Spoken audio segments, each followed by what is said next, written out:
Volume natin guys. Under the moon, and I thank God I'm breathing. And I pray, don't take me soon, cause I am here for a reason. Ayan guys. So halimbawa guys, kung mag-videoke kayo, lalabas yung videoke songs dyan, lalagyan nyo dito ng microphone. So hello guys, welcome back to my channel again. For today's video guys, ituturo ko ulit sa inyo kung paano i-connect yung ating TCL Android TV dito sa ating Bluetooth na speaker. So hindi tayo gagamit ng kung ano-anong jack dito guys. Wala tayong bibilhin kundi kung mayroon kayong Bluetooth na speaker at kung mayroon kayong Smart TV or Android TV na may Bluetooth device, napakaganda guys dahil lahat na activities na gagawin nyo dito sa TV, mag-videoke kayo, manood kayo ng pelikula, dito po lalabas yung tunog sa ating Bluetooth na speaker. At kung sakaling pares tayo ng TV, at kung pares tayo ng settings ng TV, panoorin mo tong video ko guys, para matuto ka kung paano i-connect yung TCL Android TV dito sa ating Bluetooth speaker. So, hindi natin patagalin guys. Let's go! So, yan guys, umpisa na natin, no? Lagay muna natin, saksak muna natin guys yung ating Bluetooth na speaker. Step by step natin guys. Audio input mode. Ayan, naka-open na po yung ating Bluetooth na speaker. So dito sa ating TV, pupunta tayo sa settings. So dito sa remote guys, meron po siyang direct settings na nakalagay, no? Ayan. Kung gusto niyo naman, dito tayo pupunta sa settings ng ating TV. Tayo sa settings.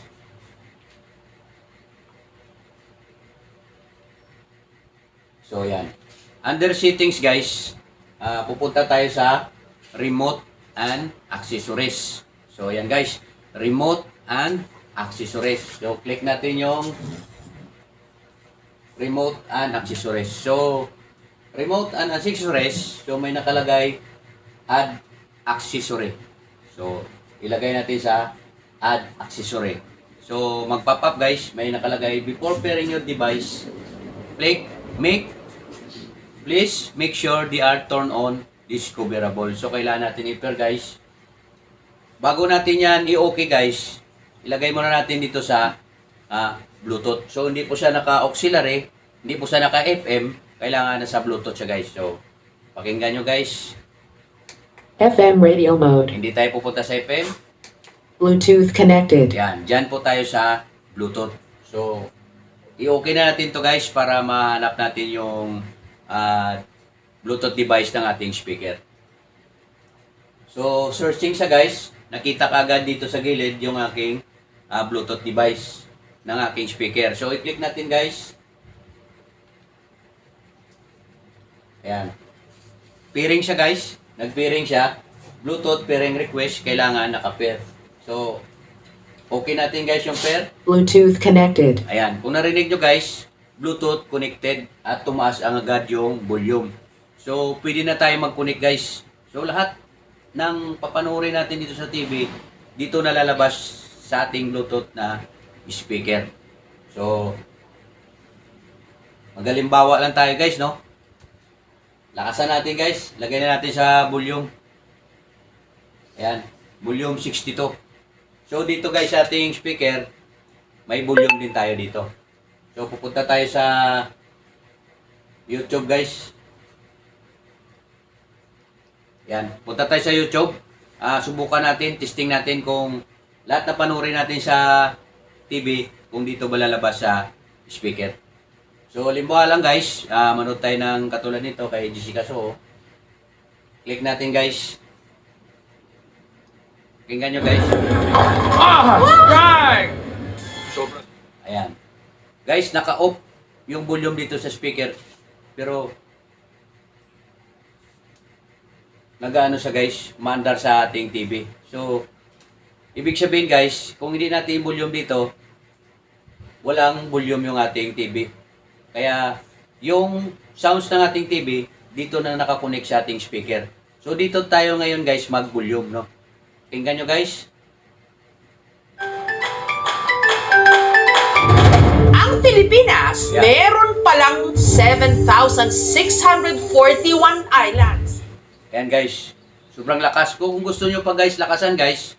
Kung maganda-ganda yung speaker nyo, kasi sa akin guys, maliit lang. May ilalakas pa yan guys. So, kung dito guys, dagdagan nyo ng volume dito sa TV. Ayan, dagdagan pa natin guys. Naging 76 na siya. At volume ulit natin dito sa speaker. Lalakas siya guys, lalo. Sa mga palanding na pamasbate. Ayan. Testing naman natin guys yung mag-search kayo guys ng mga gusto nyo, pelikula o sounds. Tulad yan guys, yung sounds na reggae song. Lahat ng mga sounds guys, dito lalabas.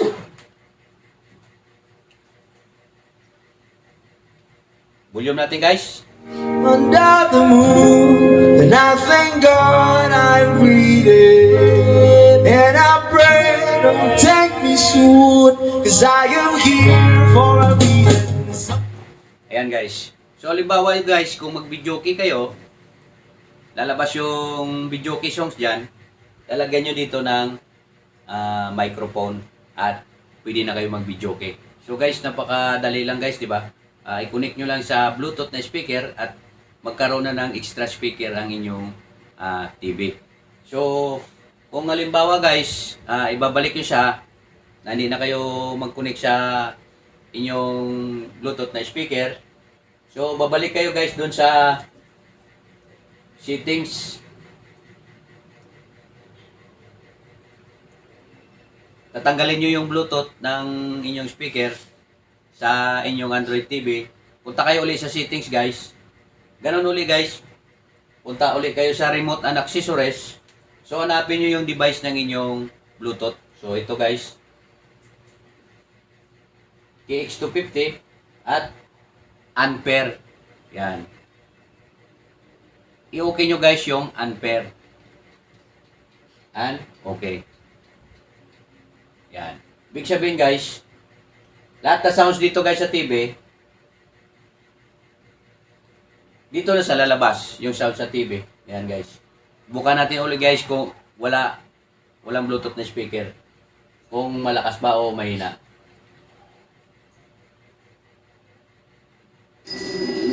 Yan lang guys yung tunog sa ating TV. Ang laking abala ng barang Wala. ngayon. Naka-off guys. Pitch inhaler for fast relief So, mahina mula sa siya. baratong ilong. Kahit kailan, kahit Mahina siya guys.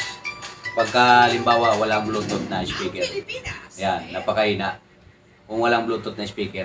So, mas maganda guys kung may Bluetooth na speaker. So, kung gusto niyo yan matuto guys, matutunan, sundan mo lang mula umpisa hanggang sa dulo yung aking video. At kung mayroon kang natutunan, huwag mong kalimutan i-share or i-like yung aking video para marami pang makapanood na ating mga kakilala at mga kaibigan. So, yun lang guys. Salamat po.